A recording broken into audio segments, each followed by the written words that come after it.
He was fake. That is what Pat Jennings felt about the people who sold him to Arsenal, thinking he was finished at just 32 years old. This is the story of 4 men who defined his career through betrayal, humiliation, and ultimate revenge.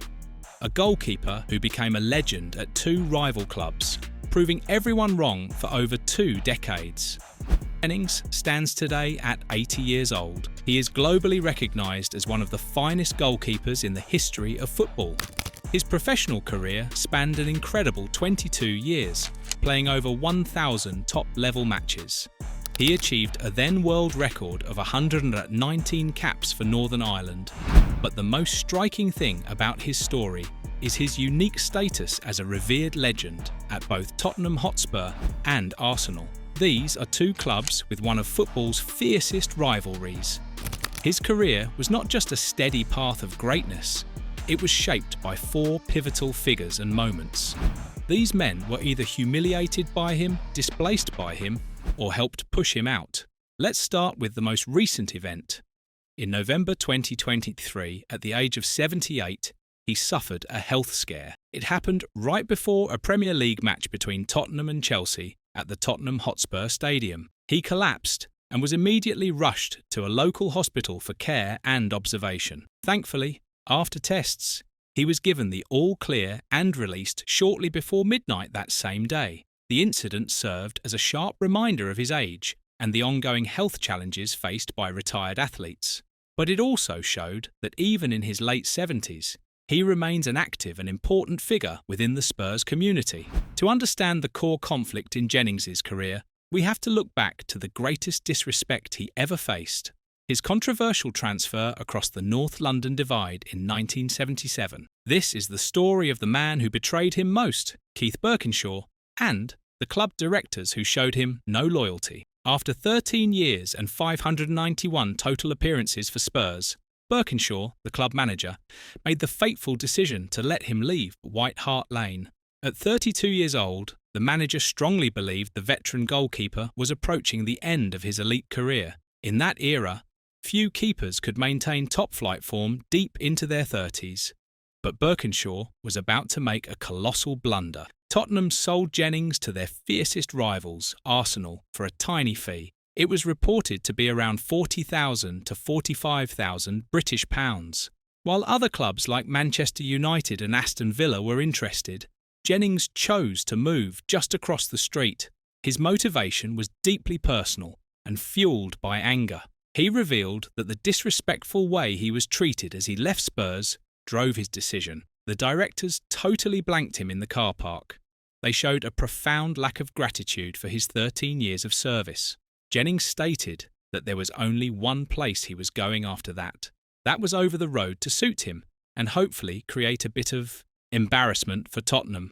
This personal revenge mission drove one of the most famous transfers in English football.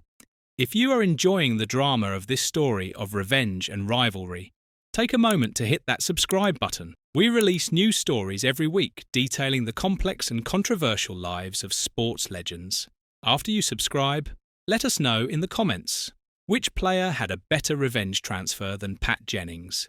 Was there a more famous rivalry crossing that defined a career? Now, back to the story of the men who shaped his career. Birkinshaw's assessment that Jennings was finished was immediately proven wrong. It was a catastrophic managerial miscalculation. Jennings started a second, highly successful chapter in his career. He spent 8 years at Highbury and made a further 327 appearances for the Gunners. This was 8 elite years of world-class service that Birkinshaw mistakenly relinquished. The sheer scale of this mistake is why, even today, Spurs fans hold a grudge against their own management, not against Jennings. His unique status is defined by this one act of defiance. He chose the ultimate rival to maximise the competitive damage to the Spurs hierarchy, who had shown him such disrespect. The 2 other men on our list represent the beginning of Jennings' dominance and a moment of global humiliation. The first of these men is Bill Brown, the veteran Scottish international and Spurs legend who Jennings had to replace. Brown was a truly elite keeper. He had been key in Tottenham's historic 1961 double-winning team and the 1963 European Cup Winners' Cup victory. Even Scotland's team manager considered Brown the best keeper in Britain. He was shocked when Brown was dropped. However, the transition was swift. Brown began to suffer injuries, which gave the young Jennings the opening he needed. After only 2 seasons, Jennings fully established himself as the first choice keeper by the 1966 to 1967 season. During that season, Spurs won the FA Cup. Brown played his last game for the club in October 1966 before transferring to Northampton Town. This quick replacement showed the willingness of manager Bill Nicholson to prioritise the emergent, generational talent of Jennings over loyalty to a previously celebrated veteran. The second man is Alex Stepney, the accomplished Manchester United goalkeeper. He became the victim of one of football's most unusual and memorable moments. On August 12, 1967, during the FA Charity Shield match against league champions Manchester United, Jennings scored a goal from his own half. The match was played at Old Trafford and ended in a 3-3 draw. This led to the sharing of the shield. The moment came in the 8th minute from an immensely long punt or clearance downfield. The ball carried phenomenal distance and height. It bounced unpredictably in front of Stepney. Unable to recover, Stepney watched as the ball sailed over his head and into the net. The goal instantly became a talking point. This spectacle-driven achievement, influenced by chance and physics, added a mythical quality to Jennings's reputation. It made Big Pat seem capable of achieving the unexpected. Jennings's sheer longevity and unique style were the weapons that created this entire drama. His success was not built on highly reactive, explosive saves that are common in young players. Instead, it was built upon natural instinct, phenomenal hand size, innate timing, and a calm, commanding presence. He had impeccable positional sense. This reliance on intelligence and anticipation, rather than pure athleticism, is what allowed him to maintain peak performance. He did this deep into an age where his contemporaries had long since retired. He initially played Gaelic football until he was 16. This late immersion into conventional football is often cited as a critical factor in the development of his unique style. His transition to Arsenal was a period of intense focus and payback. His first 3 seasons at Arsenal resulted in consecutive FA Cup final appearances in 1978, 1979 and 1980. He also reached the 1980 Cup Winners' Cup final. Critically, in 1979, he won the FA Cup with Arsenal. They defeated Manchester United 3-2 in a dramatic final. This achievement gave him the rare distinction of winning the FA Cup with both North London clubs. More importantly, it provided statistical validation of his defiance. It confirmed that Birkinshaw's decision to sell him was indeed a colossal miscalculation. While at Arsenal, Jennings secured an unprecedented milestone in English football history. On February 26, 1983, he became the first player to officially make 1,000 senior appearances. He celebrated the landmark achievement with a clean sheet in a goalless league draw against West Bromwich Albion. His club totals included 237 league appearances for the Gunners. This contributed to a documented total of 975 games at club level in England alone. The last man on our list is John Lukic, the young keeper who was finally good enough to replace Jennings. But this only happened after Jennings himself was ready to leave. This transition was a gradual, respectful process. It sharply contrasted with his disrespectful departure from Tottenham. In the summer of 1983, Lukic was signed from Leeds United for £75,000.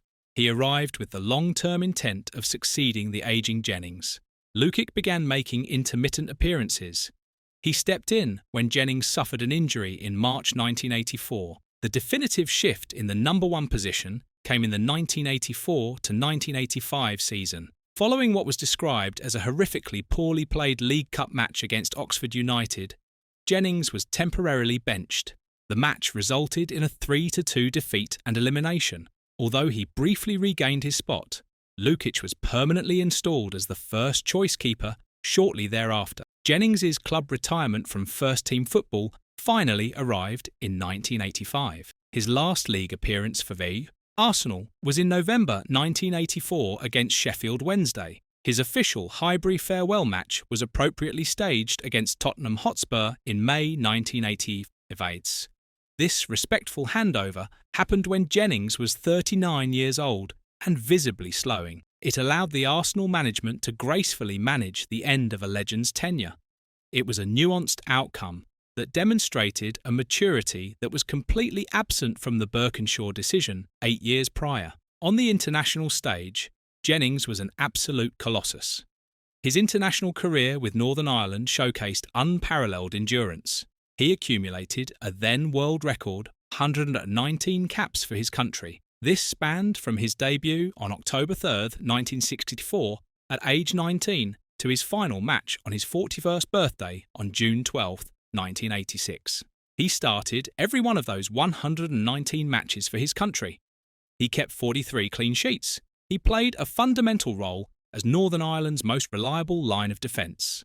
This was throughout the qualifying stages of 6 World Cups, from 1966 to 1986. His crowning moments came during the 1980s.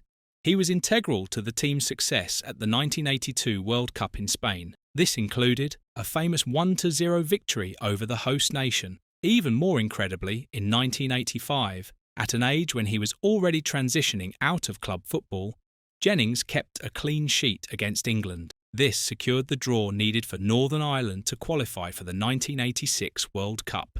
This amazing feat resulted in him receiving a Ballon d'Or nomination that very year.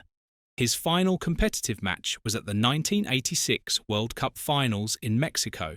He played against the formidable Brazilian side. His participation, at 41 years old, made him one of the oldest players ever to feature in the tournament. This proved his enduring physical and mental condition.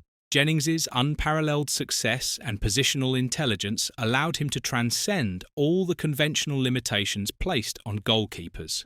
His individual honours were highly significant precisely because goalkeepers rarely receive such recognition. He was named the Football Writers' Footballer of the Year in 1973. He became the first keeper to win the PFA Players' Player of the Year award in 1976.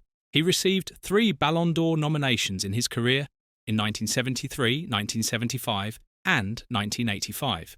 His honours include 2 FA Cups, 2 League Cups and 1 UEFA Cup. He was inducted into the English Football Hall of Fame in 2003. He is consistently ranked among the world's greatest goalkeepers.